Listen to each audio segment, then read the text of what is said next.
Best of luck है India के लिए, हमारी भी ये दुआ है कि अचीवमेंट करें। बिल्कुल, हम ग्रो करें और हो सकता है कि 2030 से पहले अचीव करें। Hello everyone, welcome to our channel. उम्मीद है आप सब खैरियत से होंगे, जहाँ कहीं भी होंगे। वेलकम करते हैं आपको एक और वीडियो में। और आज की वीडियो जो हम देखने वाले हैं उसका टाइटल है इंडिया टारगेट $2 ट्रिलियन एक्सपोर्ट इन 2030। इंडिया ने $2 ट्रिलियन का एक बेंचमार्क सेट किया हुआ है 2030 तक का। 2030 तक का जो है वो एक बेंचमार्क सेट किया हुआ है कि 2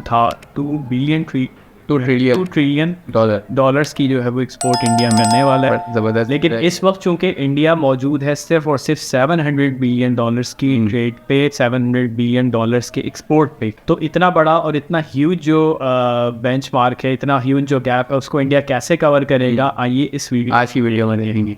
तो वीडियो बहुत ज़्यादा इंटरेस्टिंग होने वाली है, वीडियो के एंड तक साथ रहिएगा। देश की इकोनॉमिक ग्रोथ उसके ट्रेड पर निर्भर करती है, और ट्रेड में भी सबसे ज्यादा एक्सपोर्ट पे।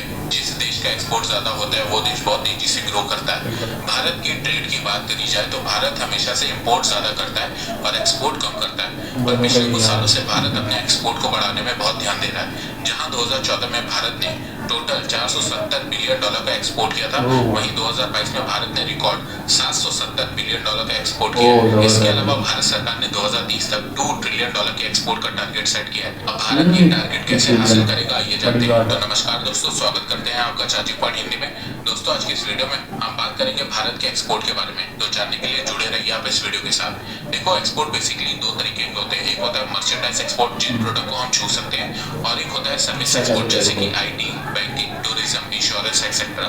अगर आप मर्चेंडाइज और सर्विस एक्सपोर्ट को मिला दें तो वो टोटल एक्सपोर्ट बनता है। जब 2014 में बीजेपी पावर में आई थी तब भारत का टोटल एक्सपोर्ट $470 बिलियन था।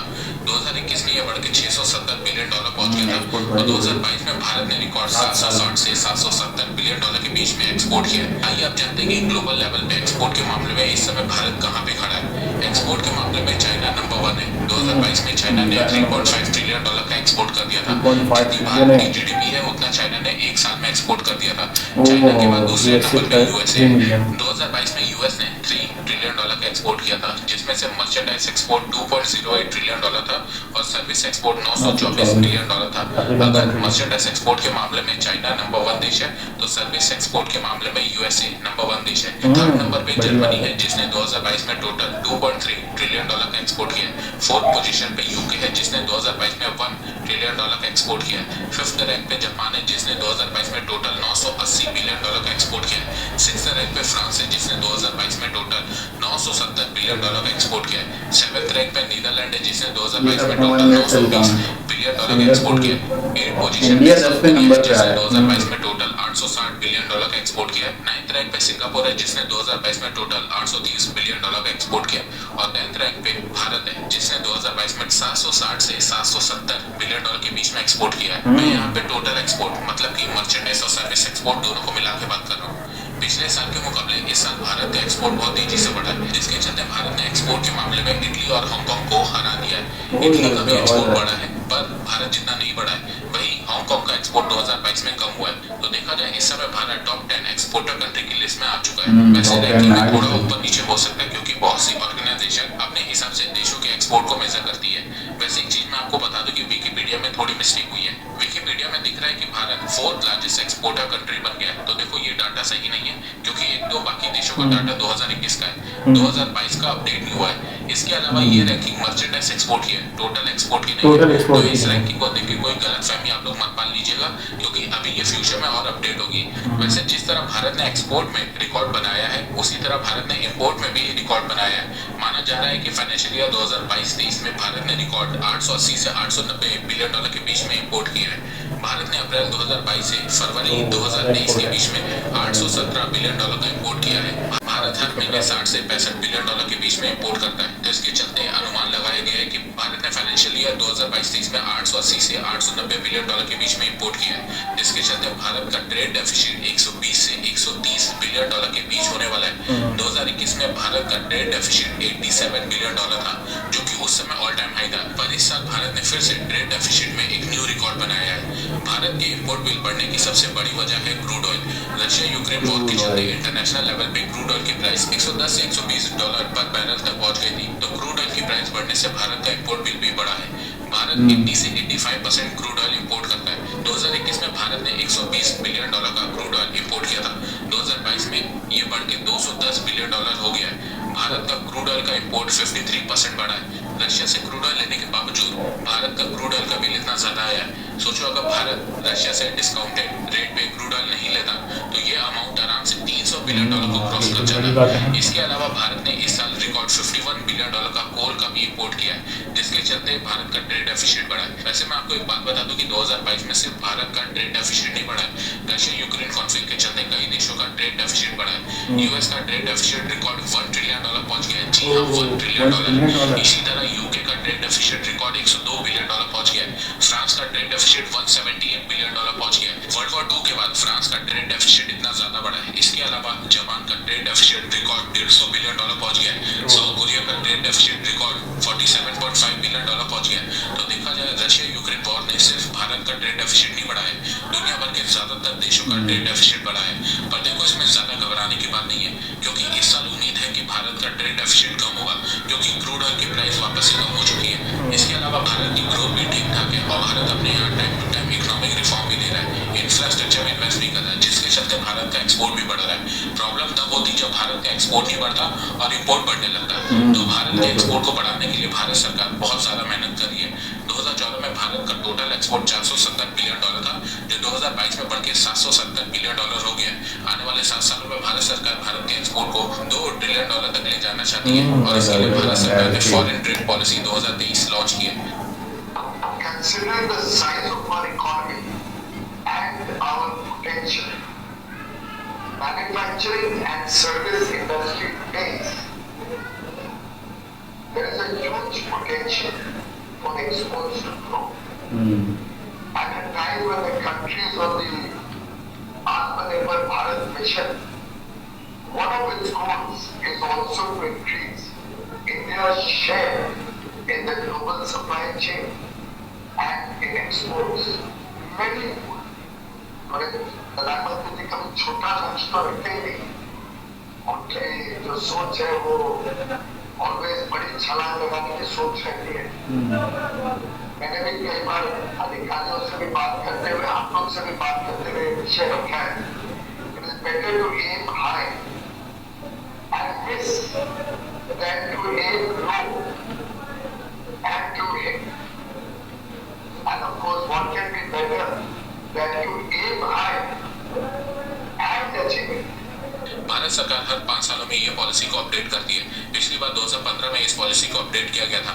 2020 में न्यू पॉलिसी आनी थी, पर पेंडेमिक के चलते इसे 2 साल के लिए एक्सटेंड कर दिया गया। तो अब 2023 में न्यू फॉरेन ट्रेड पॉलिसी आई है, जिसके चलते भारत सरकार 2030 तक $2 ट्रिलियन की एक्सपोर्ट करने का टारगेट अचीव करना चाहती है। $1 ट्रिलियन मर्चेंडाइज एक्सपोर्ट और $1 ट्रिलियन सर्विस एक्सपोर्ट। इस बार की पॉलिसी में भारत सरकार ने मर्चेंडाइज सर्विस एक्सपोर्ट के साथ साथ ई कॉमर्स पे भी बहुत ज्यादा ध्यान दिया है। भारत सरकार चाहती है कि भारत से भी बहुत सारे प्रोडक्ट्स ई कॉमर्स के थ्रू दूसरे देशों में एक्सपोर्ट हो। इसके लिए भारत सरकार ने कुरियर कंसाइनमेंट की वैल्यू को 5 लाख रुपए से 10 लाख रुपए कर दिया है। मतलब अब कोई भी इंडियन कुरियर के थ्रू 10 लाख रुपए तक का सामान दूसरे देशों में ई कॉमर्स के थ्रू एक्सपोर्ट कर सकेगा। Directorate general of foreign trade Santosh Kumar का कहना है कि भारत 2030 तक सिर्फ ई कॉमर्स के थ्रू 200 से 300 बिलियन डॉलर का एक्सपोर्ट कर सकता है। इसके अलावा भारत सरकार इंफ्रास्ट्रक्चर और लॉजिस्टिक को इम्प्रूव करने में भी बहुत ध्यान दे रही है, ताकि भारत में लॉजिस्टिक कॉस्ट कम हो सके, जिससे भारत की प्रोडक्ट कॉस्ट कम हो और फिर इससे भारत का एक्सपोर्ट बढ़ सके। इसके अलावा भारत सरकार ईज ऑफ डूइंग बिजनेस में भी बहुत ध्यान देने वाली है, जिससे भारत में लोग आराम से ट्रेड कर सके। उसके लिए पेपर वर्क को कम किया जाएगा, ज्यादातर चीजों को डिजिटलाइज किया जाएगा, जिससे बहुत सारी चीजों का अप्रूवल ऑटोमेटिक हो जाएगा। इसके अलावा भारत सरकार रूपी ट्रेड में भी बहुत ज्यादा फोकस कर रही है। भारत सरकार ने कहा कि जो इंडियन रूपी में ट्रेड करेगा उन्हें भारत सरकार एक्सपोर्ट में एक्स्ट्रा बेनिफिट देगी। इसके अलावा CII confederation of Indian industry ने बताया है कि अगर 2022 से 2030 तक हर साल भारत का मर्चेंडाइज एक्सपोर्ट 14% बढ़ता है, तो 2030 तक भारत का मर्चेंडाइज एक्सपोर्ट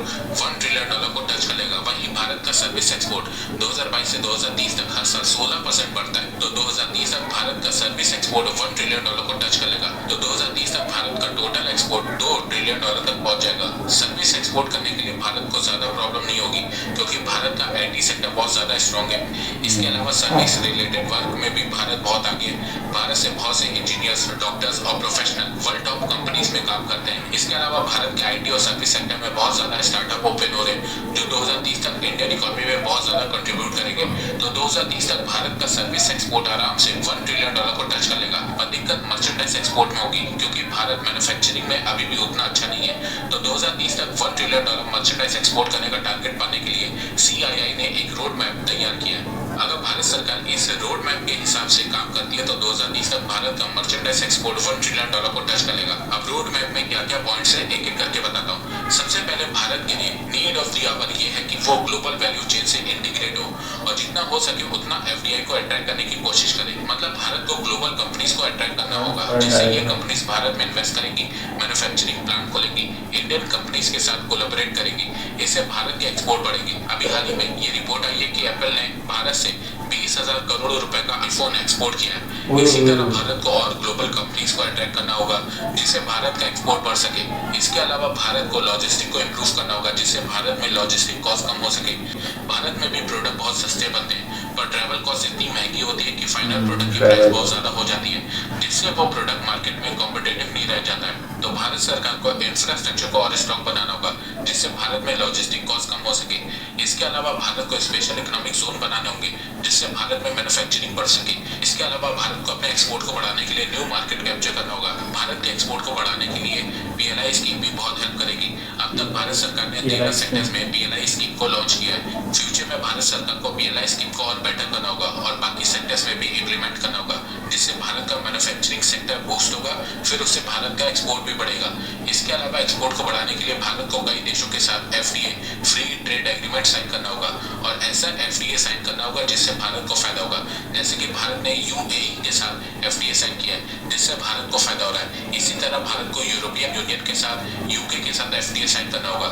और सबसे ज्यादा ध्यान भारत को इलेक्ट्रॉनिक मैन्युफैक्चरिंग में देना होगा क्योंकि अगर भारत की इलेक्ट्रॉनिक मैन्युफैक्चरिंग बढ़ेगी जिससे भारत का एक्सपोर्ट तो बढ़ेगा ही पर साथ में भारत का इंपोर्ट भी कम होगा जिसके चलते भारत का जो मैसिव $100 बिलियन का ट्रेड डेफिसिट चाइना के साथ है वो कम होगा। तो दोस्तों आपको क्या लगता है कि क्या भारत 2030 तक $2 ट्रिलियन एक्सपोर्ट कर पाएगा? आप अपनी राय मुझे कमेंट सेक्शन में बताइए। तो कैसी लगी तुम्हें ये वीडियो? बिल्कुल और बिल्कुल अचीव कर लेगा ये टारगेट इंडिया को 2030 जिस तरह से इंडिया की डेवलपमेंट हो रही है और हर चीज़ में इंडिया पास हो जाए। और सबसे मेन चीज़ जो है क्रूड ऑयल जो है ने रशिया से जब से इंपोर्ट करना स्टार्ट किया है तो इससे एक्सपोर्ट यार मेरे अपने ख्याल से जो इन्होंने टारगेट सेट किया हुआ है 1 ट्रिलियन इन्होंने सेट किया है। मेरी भी इंडस्ट्री की 1 ट्रिलियन इन्होंने सर्विस इंडस्ट्री के लिए किया। ये बहुत बड़ी बात है। अब देखो इस वक्त अगर USA 3 ट्रिलियन की टोटल एक्सपोर्ट कर रहा है जिसमें से 2 ट्रिलियन मैन्युफैक्चरिंग है और जबकि 1 ट्रिलियन उसकी 1 ट्रिलियन से कम है थोड़ी। बिल्कुल 1 ट्रिलियन से भी कम की जो है वो सर्विस इंडस्ट्री से रिलेटेड है। तो ये बहुत बड़ा टारगेट भी बड़ा है लेकिन मेरा ख्याल है उसके लिए अचीवमेंट करने के लिए उसको अचीव करने के लिए भी खूब मेहनत करनी पड़ेगी। 2030 तक यार वो 6 या 7 साल बाकी हैं। 6 या 7 साल के अंदर इतने बड़े टारगेट मतलब 700 पे टोटल ये अभी खड़े हैं। 770 या 780 के करीब ये टोटल अभी खड़े हैं। मतलब इनको 1200 से 1300 मजीद इंडक्शन करना है। 1200 से 1300 बिलियन बहुत टफ है लेकिन एटलीस्ट सबसे पहले अगर टारगेट बंदा सेट कर लेना किसी काम को करने से पहले कि हमने ये काम इतना काम करना है, चले आप वहाँ तक ना भी पहुँचे उसका हाफ भी अगर पहुँच जाएंगे करीब भी पहुँच जाएंगे तो भी एक बहुत बड़ी अचीवमेंट है। और यू नो वेरी वेल कि अगर ये इस टारगेट को पूरा कर लेते हैं या करीब भी पहुंच जाते हैं तो इंडिया से पॉवर्टी लेवल बहुत ज़्यादा लोगों के ऊपर इम्पैक्ट पड़ेगा। लोगों की लाइफ में बहुत ज़्यादा तब्दीली आएगी, बहुत ज़्यादा फ़र्क पड़ेगा उनको। तो इस वक्त तो खैर इंडिया वैसे भी 10वें नंबर पे मेरा 10 में आने की तो 10 में आए तो मौजूद है ऑलरेडी। इंडिया टॉप में मौजूद है लेकिन अगर ये इस टारगेट को अचीव कर लेता है 2 ट्रिलियन के इस वाले और 2-3 कंट्री को ये पीछे भी करने वाले हैं करीब क्योंकि 2-3 कंट्री करीब ही हैं इनके। बिल्कुल टॉप 5 में फिर इंडिया शामिल हो जाएगा अगर ये 2 ट्रिलियन वाले टारगेट को अचीव कर ले। भाई ये बहुत बड़ी अचीवमेंट होगी, बहुत बड़ी अचीवमेंट है। लेकिन इसके लिए फिर जो प्लानिंग्स हैं उसके लिए जो काम है वो भी बहुत ज़्यादा करना पड़ेगा। हाँ बहुत ज़्यादा मेहनत की बात है। ये एक इंडिविजुअल लेवल पे अगर हम सोचें कि अगर सपोज़ करें मेरी सैलरी अगर सपोज़ करें 1 लाख रुपीज़ है और मैं ये चाह रहा हूँ कि अगले 2 सालों में या 3 सालों में मेरी सैलरी 5 लाख रुपीज़ हो जाए, तो मुझे उसके लिए अभी से जो है बहुत ज़्यादा एफर्ट करनी पड़ेगी कि मैं अपने आप को इतना स्किलफुल, इतना नॉलेजफुल बनाऊँ कि मैं जाके उतनी सैलरी को अपने आप को उस काबिल बनाऊँ कि मैं उतनी सैलरी को डिज़र्व कर रहा हूँ, तब जाके फिर अचीव होगा। इसी तरीके से एक कंट्री लेवल पे भी अगर इस चीज़ को देखा जाए, इंडिया को बहुत ज़्यादा वर्क करना पड़ेगा, एफर्ट बहुत ज़्यादा करना बिल्कुल। लेकिन उसके अंदर पोटेंशियल भी मौजूद है। अगर देखा जाए तो वर्क पावर में कोई कमी नहीं है, मिनरल्स या रिसोर्सेज में कोई कमी नहीं है, इंटरनेशनल रिलेशंस भी तकरीबन सबके साथ सही है। बिल्कुल। फॉरेन इन्वेस्टमेंट, इसके लिए थोड़ी सी मेहनत करनी पड़ेगी क्योंकि ज़्यादातर चीज़ें फॉरेन इन्वेस्टमेंट पे ही डिपेंड करती हैं। और सर्विस जो इनका एक्सपोर्ट है वो तो उससे तो ये सर्विस इंडस्ट्री, बिल्कुल सर्विस इंडस्ट्री भी इनका काम आई टी हब वगैरह इनकी बहुत ज़बरदस्त IT है, इसके अलावा बैंकिंग है, इंश्योरेंस है, इसमें थोड़ा सा जो है वो मेहनत करनी पड़ेगी, तो ये अचीवेबल है, बिल्कुल अचीवेबल। तो गाइस आपको हमारी वीडियो आज की कैसी भाई? बेस्ट ऑफ लक है इंडिया के लिए, हमारी भी ये दुआ है अचीवमेंट करें, बिल्कुल हम ग्रो करें और हो सकता है कि 2030 से पहले अचीव करें, इंडिया भी ग्रो करे और पाकिस्तान भी ग्रो करे, और हम जो हैं वो सबसे जो बेसिक मकसद है वो इस ग्रोथ से हमारे अपने लोगों को जो कि पॉवर्टी लाइन के नीचे ज़िंदगी गुजार रहे हैं, उनकी ज़िंदगी में बदलाव, उनकी ज़िंदगी में चेंजिंग है इस पूरे इकोनॉमिक प्रोसीजर से। बिल्कुल। देखो, वी होप सो कि आपको वीडियो अच्छी लगी होगी। अगर आपको वीडियो अच्छी लगे हो तो काइंडली हमारे चैनल को लाइक भी कर दें, सब्सक्राइब भी कर दें और शेयर भी कर दें। बिल्कुल। Thank you so much. Video में तब तक के लिए अल्लाह हाफिज़।